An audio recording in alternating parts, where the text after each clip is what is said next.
My sister Seraphina looked like a saint. She sat in the front row of the executor's office, a silk scarf wrapped around her head, trembling as she held a tissue to her eyes. The lawyer looked at me with pure disgust.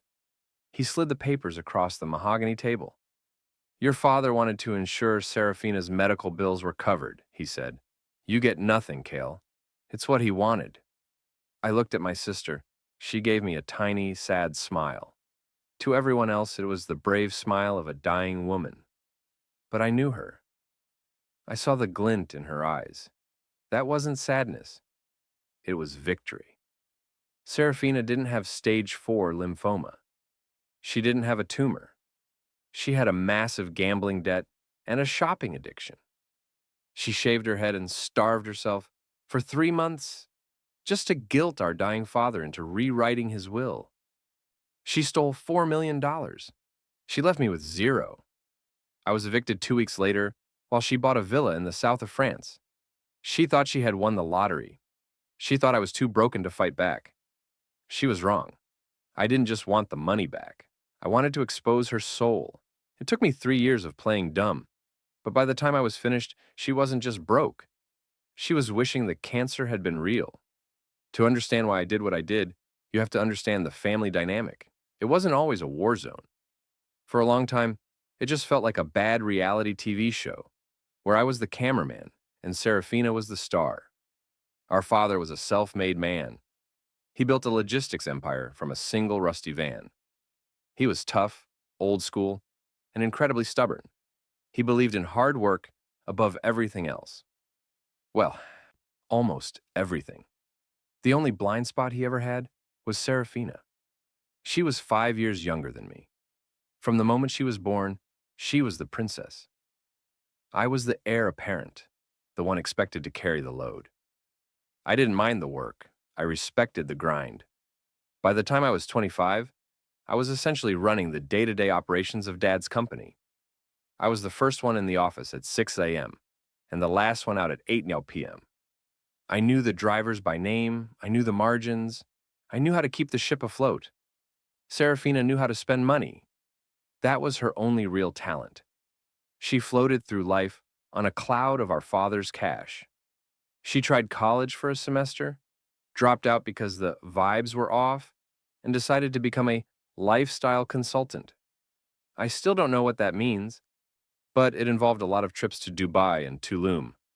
On social media, her life was perfect. She had 50,000 followers who hung on her every word. She posted photos of champagne brunches, designer bags, and sunsets from yacht decks. The captions were always about manifesting abundance or self-care. But I saw the bank statements. I was the one who had to sit down with the accountants every month. Seraphina was bleeding us dry. Not enough to bankrupt the company, but enough to hurt. She wasn't manifesting abundance. She was maxing out credit cards and forwarding the bills to Dad's personal assistant. Every time I tried to bring it up, Dad would wave me off. Kyle, she's just finding her way, he would say, looking tired. She's spirited, like her mother. That was his weakness. Our mom passed away when Seraphina was just a toddler. Dad felt guilty. He felt like he had to give her everything to make up for the loss. He couldn't say no to her, and Seraphina knew it. She weaponized that grief. If Dad hesitated to buy her a new car, she would bring up Mom. She would cry. She would say how lonely she felt. And within an hour, she'd have the keys to a new Rover. It was annoying but manageable. Until Dad got sick. It started with shortness of breath. Then came the fatigue. The diagnosis wasn't good. Congestive heart failure. It wasn't an immediate death sentence, but it was a slow, ticking clock. He needed rest. He needed low stress. I stepped up. I took over everything at the company so he wouldn't have to worry about a single invoice. I moved into the guest house on his estate to be there if he fell. I drove him to every cardiologist appointment. I managed his diet. I was his son, his business partner, and his nurse. Where was Seraphina? She was in Ibiza. She was in New York for Fashion Week. She would FaceTime him for 5 minutes, blow a kiss, and say, "Love you, Daddy, fighting for you." Then she'd hang up and go back to a party. Dad would stare at the black screen of his phone with a sad smile. "She's so busy," he'd whisper. "She's living her life." That's what I want for her. It broke my heart. He was dying, and the person he loved most treated him like a weekly obligation. Then, the economy took a dip. The logistics business took a hit. Cash flow got tight. I had to have a hard conversation with Dad. We had to cut costs. That meant cutting Seraphina's allowance. Dad agreed, reluctantly. He called her. He told her the scholarship fund, as he joked, was being paused. She had to stand on her own 2 feet for a while. I thought that was it. I thought she would finally have to get a job. I underestimated her. I underestimated how low she would go to keep her perfect life without working a day for it. 2 weeks after the money stopped, Seraphina came home. She didn't come home with luggage. She came home with a cane. She walked into the living room where Dad was resting in his recliner. She looked pale. She looked fragile. She wasn't wearing makeup, which for Seraphina was a shock in itself. She sat on the floor by his feet and laid her head on his knee. "Daddy," she whispered. Her voice broke perfectly. "I didn't want to tell you. I didn't want to worry you." Dad sat up, panic in his eyes. "What is it, sweetie?" "What's wrong?" I was standing in the doorway, holding a glass of water for him. I froze. I watched her shoulders shake. "I found a lump," she lied. "The doctors, they say it's aggressive. It's in my lymph nodes." The silence in the room was heavy. It was suffocating. I felt the blood drain from my face. For a second, just a split second, I believed her. Because who lies about that? Who looks their dying father in the eye and tells him they are dying too? Dad let out a sound I will never forget. A wounded animal noise. He pulled her into his arms and just wept. "Not you," he sobbed. "Take me, God, not her." Seraphina buried her face in his chest. Over his shoulder, her eyes met mine. She wasn't crying. Her eyes were dry. She looked at me with a cold, flat stare. It was a challenge. She knew I controlled the money. She knew I had cut her off. This was her checkmate. She wasn't sick. She was broke. And she had just figured out the ultimate way to get the tap turned back on. The house transformed overnight. It stopped being a home and became a shrine to Seraphina's suffering. The curtains were always drawn.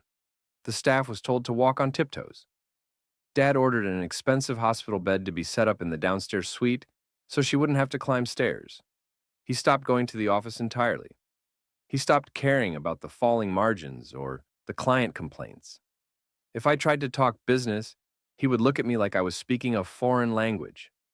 "Kyle," he would say, his voice thin, "my daughter is fighting for her life. Money doesn't matter." But money did matter, because Seraphina was burning through it faster than ever. She claimed traditional chemo wasn't an option for her specific, rare subtype of lymphoma. She said she needed a holistic, experimental treatment from a private specialist. This specialist didn't take insurance. It was cash only. Huge sums of cash. Every Tuesday and Thursday, she would leave for her treatments. She would come back looking exhausted, leaning heavily on her cane, sometimes pretending to vomit in the hallway bathroom, loud enough for Dad to hear. He would rush to the door, panic in his eyes, asking if she needed an ambulance. She would gasp, "No, Daddy, it's just the medicine working. It means the toxins are leaving." It was a perfect performance. But I started noticing the cracks. The first red flag was the food. She claimed she couldn't keep anything down. She demanded organic bone broth and special teas. But late one night, around 2 a.m., I went down to the kitchen to get water. The house was silent. I saw a light under the pantry door. I opened it. Seraphina was standing there. She was eating a massive sandwich. Leftover roast beef, cheese, everything. She froze. Her cheeks were full. Most people would panic, not her. She swallowed hard and looked me dead in the eye. "The steroids," she whispered. "They give me uncontrollable hunger spikes. If I don't eat, I pass out." It was a plausible lie. Steroids do that. But she didn't look sick. Her skin wasn't gray, it was glowing. Her eyes were bright. The second red flag was the transportation. She refused to let me drive her to the clinic. She said she didn't want me to see her hooked up to the machines. She insisted on taking Ubers. I managed the family accounts. I had the login for the rideshare app. One Tuesday, while she was supposedly getting a 4-hour infusion, I logged in. I wanted to see where she was, maybe send flowers to the clinic to be a good brother. The car hadn't gone to the medical district. It had driven 40 minutes in the opposite direction to an upscale shopping district called the Heights. The ride ended at a luxury day spa. I sat at my desk, staring at the screen. My blood ran cold. My father was crying in the next room, praying to a God he hadn't spoken to in years, begging to trade his life for hers. And she was getting a mud wrap. I printed the receipt. I was ready to march in there and end it. But then, the biggest blow came. 2 days later, Seraphina came into the living room. She was wearing a beanie. Dad was reading a book, trying to distract himself. She stood in front of the fireplace and slowly pulled the hat off. She was bald, completely bald. Dad dropped his book. He let out a wail that shook the walls. He rushed to her, kissing her head, holding her face. "You're so beautiful," he cried. "You're so brave." I looked closer. The scalp was pale, but it wasn't patchy like chemo hair loss. It was smooth, consistent. There were no sores. And her eyebrows were still thick and perfectly shaped. Chemo takes everything. It doesn't leave you with perfect, microbladed brows. She caught me staring at her brows. She saw the suspicion on my face. She buried her face in Dad's neck, but she made sure to turn her head just enough so only I could see her expression. She smirked. It was a tiny, imperceptible curl of the lip. She knew I knew. And she knew I couldn't do anything about it. If I accused a bald, dying woman of faking it without 100% concrete proof, Dad would disown me on the spot. I was trapped. And that's when the lawyer called. Dad had scheduled a meeting. He wanted to secure Seraphina's future before his own heart gave out. Chunk 4. The full betrayal reveal. The meeting with the lawyer happened 3 days before Dad died. I tried to stop it. I stood by the door of Dad's bedroom, blocking the entrance. "Dad, you're not thinking clearly," I pleaded. "The medication is messing with your head. We can wait." Dad looked at me from his bed. He was so thin now. His skin was like paper, but his eyes were hard. "Move, Cale," he wheezed. "She has nothing. If I die tomorrow, she is alone in this world with a terminal illness. You have your health. You have your degree. You can work. She can't." Seraphina was sitting in the corner, weeping softly into a handkerchief.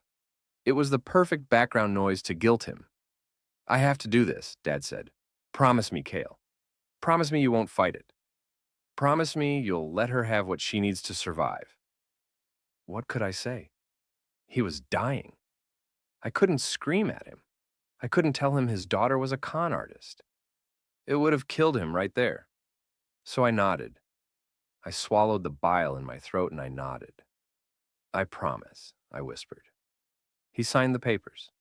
His hand shook, but he signed every single page.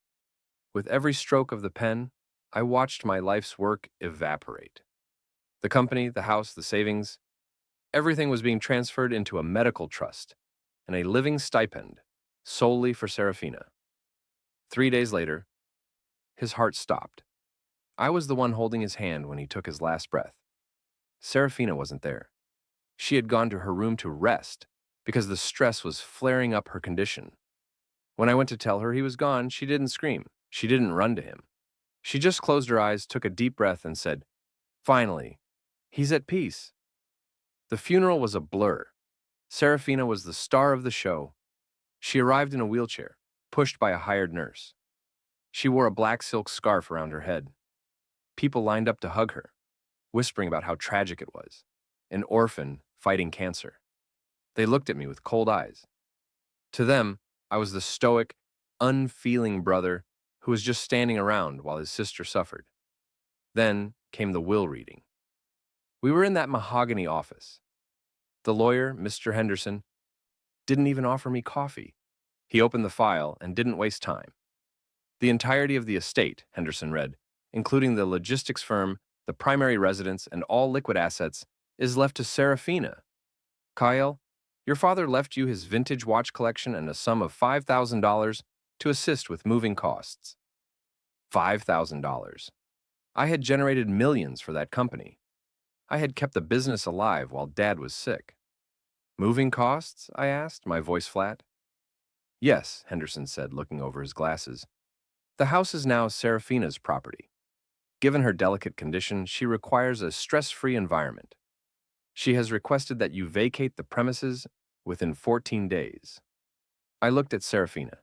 She was checking her fingernails. She looked up, met my eyes, and gave a tiny shrug. I need the space for my nurses, Kale.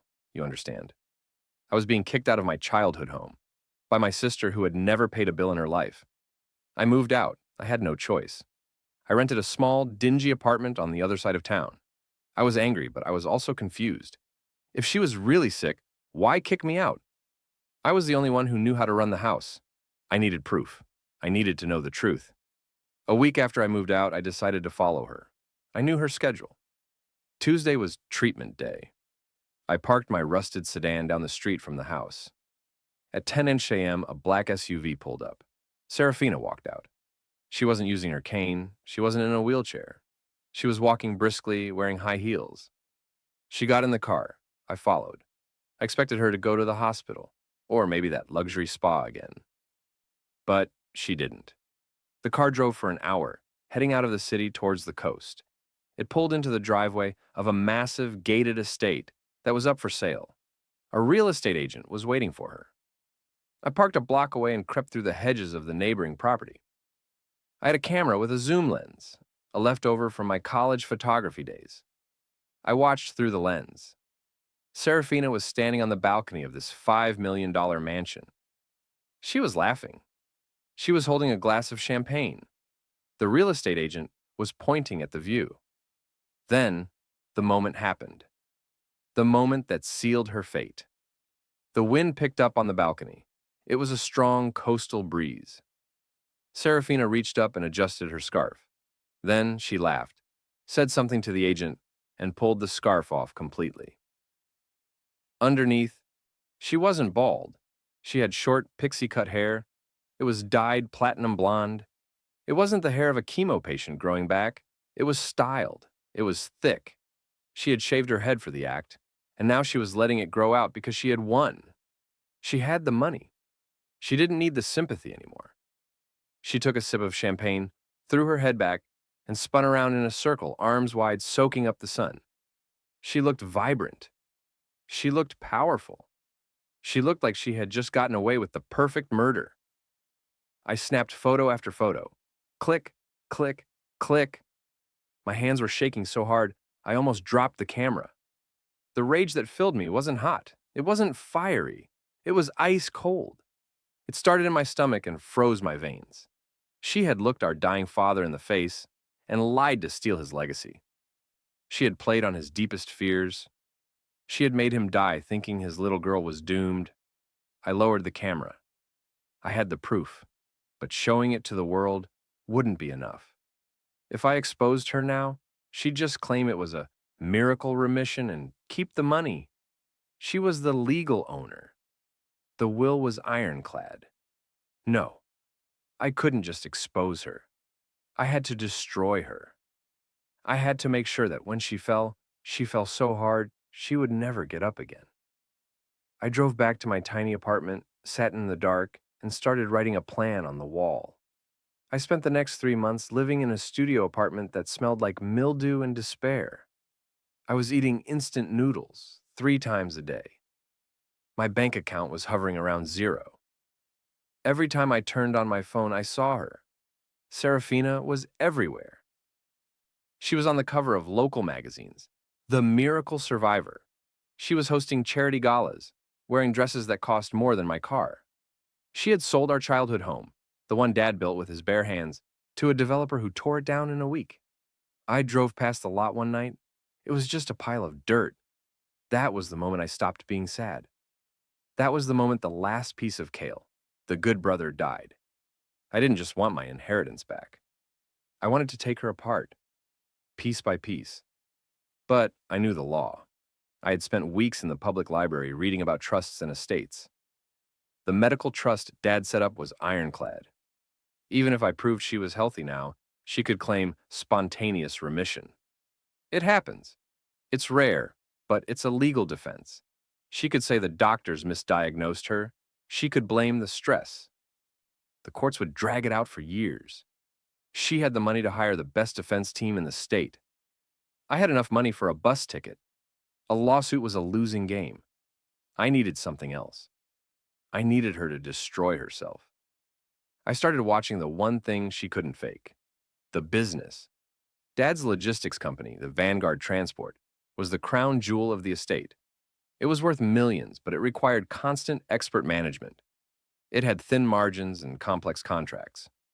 Seraphina had fired all the senior managers, my friends, and replaced them with her party friends. I reached out to the only person left on the inside, Miller.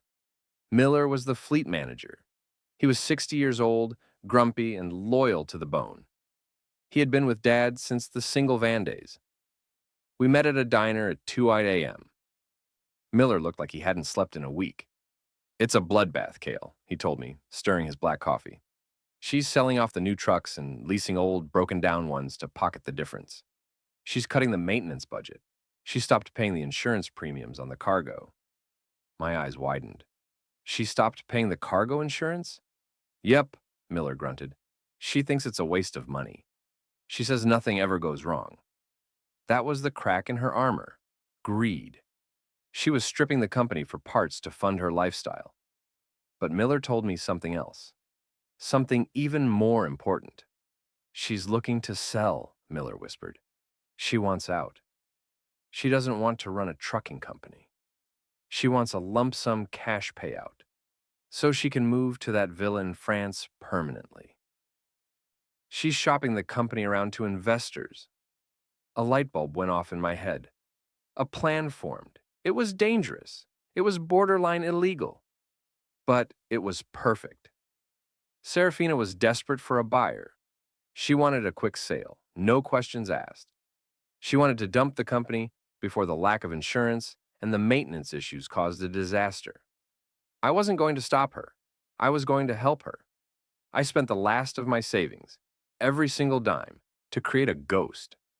I registered a shell company in the Cayman Islands called Apex Global Holdings. I built a slick professional website. I filled it with stock photos of skyscrapers and men in suits shaking hands. I bought a burner phone with a New York area code. I needed a face. I couldn't be the buyer. She would recognize me instantly. I hired an actor, not a Hollywood star, just a guy from a local theater group. His name was Arthur. He was a distinguished-looking older gentleman with a British accent and a great poker face. I paid him $500 up front and promised him another $2,000 when the job was done. I told him it was a corporate stress test and strictly confidential. He didn't ask questions. The plan was simple: the double bluff. Apex Global Holdings would approach Seraphina with an offer she couldn't refuse. We would offer to buy the company for double its market value.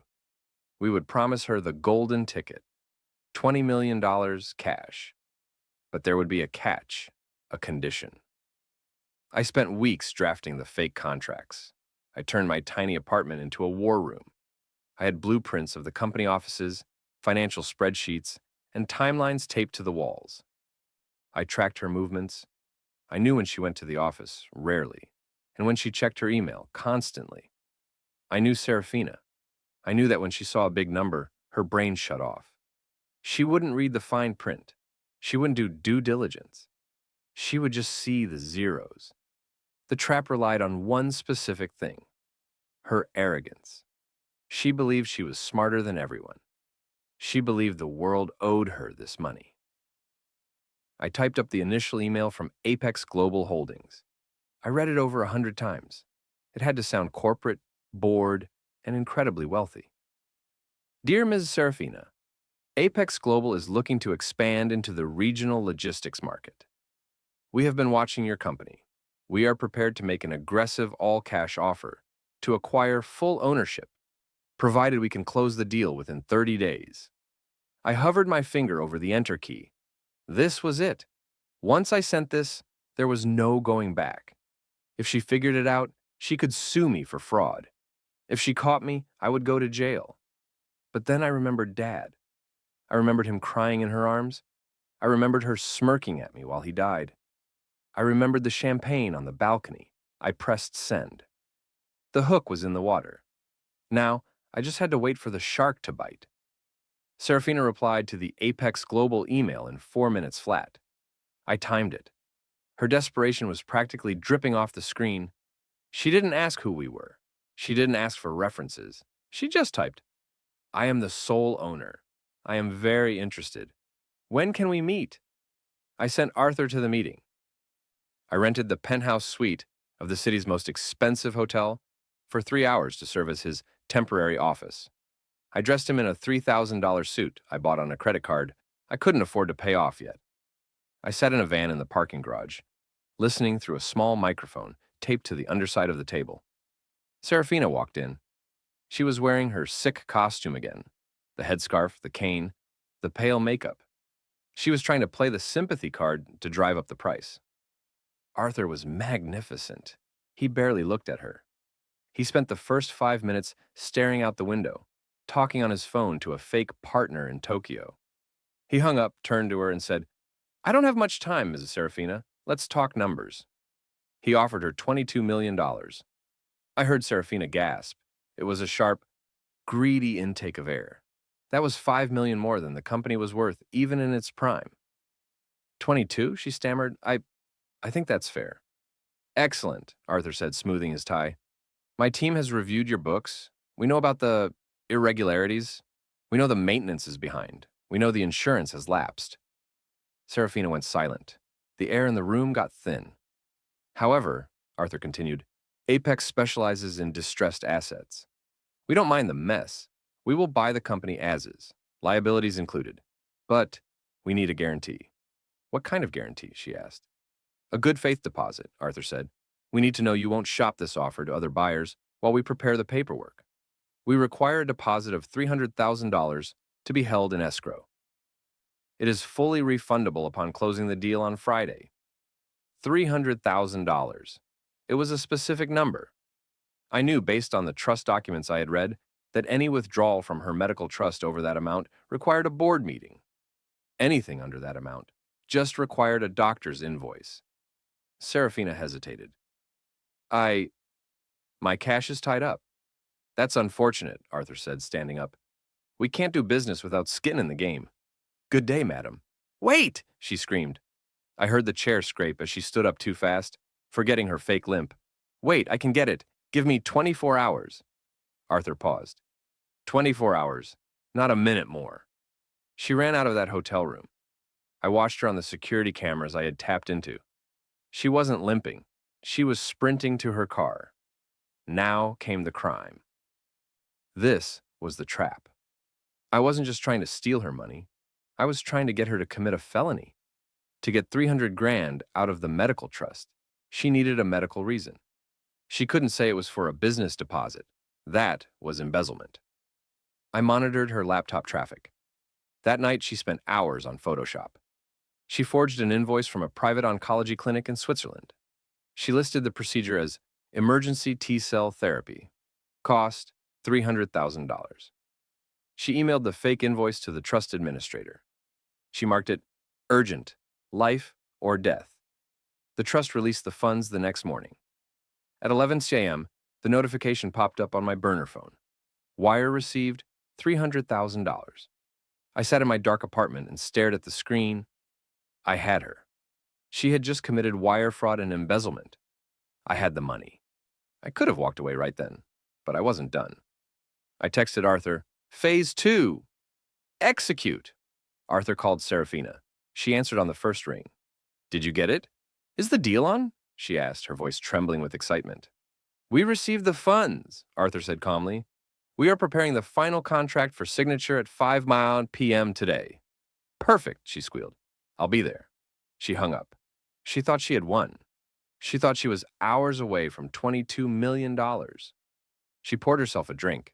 She started browsing real estate listings in Paris. And then the phone rang again. It wasn't Arthur. It was Miller. Seraphina, Miller barked, his voice panicked. Turn on the news, right now. The first twist. She turned on the TV. I was watching the same channel. Breaking news.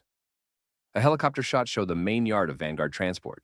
There were flashing lights everywhere, police cars, federal agents, and men in hazmat suits. The headlines scrolled across the bottom: EPA and dot raid Vanguard Logistics. Massive safety violations discovered.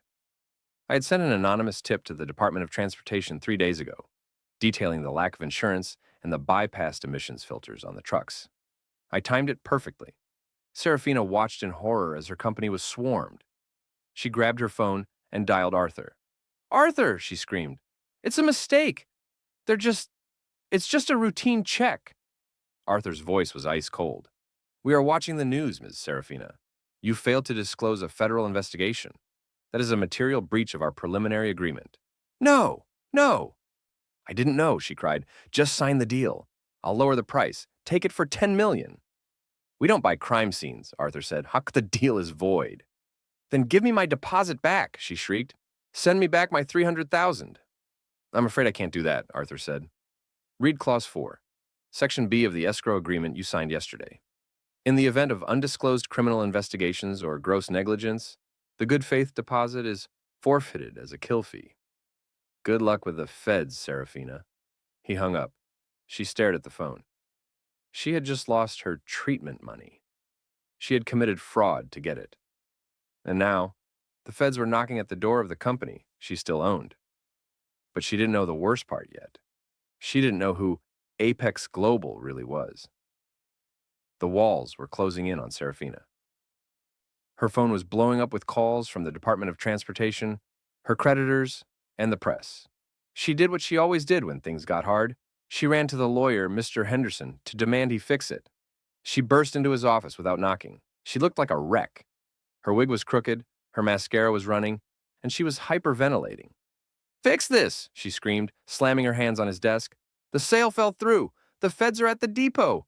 I need access to the main principal of the trust right now. I need $1 million to make this go away." Mr. Henderson didn't look up. He was calmly placing files into a cardboard box. He paused, took off his glasses, and looked at her with a mix of pity and contempt. "I can't do that, Seraphina," he said softly. "Why not?" she shrieked. "It's my money." "Daddy left it to me." "Because," Henderson said, "I have been relieved of my duties as the administrator of the estate. As of this morning, the assets have been frozen pending a criminal inquiry." Seraphina froze. "Criminal inquiry? For what?" "For wire fraud," a voice said from the corner of the room. Seraphina spun around. I was sitting in the leather armchair in the shadows. I stood up and walked into the light. I was wearing the suit I used to wear when I ran the company. I looked her up and down. "Hello, sister," I said. She stared at me, confused. Then she laughed. A nervous, high-pitched laugh. "Kyle? What are you doing here? You're trespassing. Get out before I call security." "I don't think you can do that," I said, pulling a document from my jacket pocket. "Mr. Henderson isn't the administrator anymore." "I am." "That's impossible," she yelled. "The will is ironclad." "It was," I agreed, "until you violated the good conduct clause." I threw a folder on the desk. Photos spilled out. The photos of her on the balcony ripping off her scarf. The photos of her drinking champagne. The photos of her perfectly healthy hair. "You see," I said, my voice low and steady, "fraud nullifies a will. But that's not even the best part." I took a step closer. She backed away until she hit the wall. "You want to know where your $300,000 went? The money you stole from the trust to pay the deposit? You know about that?" she whispered. "I have the receipt," I said. "You wired it to Apex Global Holdings, a shell company." I pulled out my phone and dialed a number. The phone in my other pocket started ringing. I pulled it out. The burner phone. I held it up to her face. The screen read, "Incoming call." Her eyes went wide. The color drained from her face completely. She looked like she was going to vomit. "You?" she gasped. "You're Apex?" "I'm Apex," I said. "And Arthur? He's an actor I hired with the money I saved from selling my car. You got played, Seraphina." She slid down the wall, sitting on the floor, sobbing. "Give it back," she begged. "Please, Cale. It's all I have left. Give me the money back." I crouched down so I was eye level with her. "I can't," I said. "I already spent it." "Spent it on what?" she cried. I smiled. This was the moment. This was the nuclear twist I'd been waiting for. "I spent it on the company," and I said, When the feds raided the yard, the bank called in the loans. The company went into immediate foreclosure. It was being sold for pennies on the dollar. I bought the debt, Seraphina. I held up the final contract. I used your $300,000 as the down payment to buy back Dad's company. You didn't lose the money. You actually invested it. You just bought me my legacy back. The silence in the room was absolute. She stared at me, her mouth open, trying to process the level of the defeat. She had stolen from our father to pay me to take everything she owned. Oh, and one last thing, I said, standing up and straightening my tie. Since you used the house as collateral for the business loans, I own that too. You have 24 hours to vacate the premises. Seraphina didn't get 24 hours. As she stumbled out of the office, dazed and crying, she walked right into the arms of the federal agents waiting in the lobby. Mr. Henderson had been busy. He hadn't just stepped down as administrator. He had handed over the life or death invoice Seraphina had forged to the district attorney. Wire fraud, embezzlement, falsifying medical records to defraud a trust. The list of charges was longer than her imaginary medical history. Because she had used the internet to send the fake invoice, it was a federal crime. There was no bail. There was no, "my daddy is rich" defense. The assets were frozen, and since I now owned the debt on the company, she had zero liquidity to hire a lawyer. She had to use a public defender. The trial was short. The photos of her on the balcony were the nail in the coffin. The jury didn't look at her with sympathy. They looked at her with pure revulsion. Faking cancer is a special kind of evil that nobody forgives. She was sentenced to 5 years in federal prison. While she sat in a 6x8 cell, I went to work. I rehired Miller. We brought back the old drivers.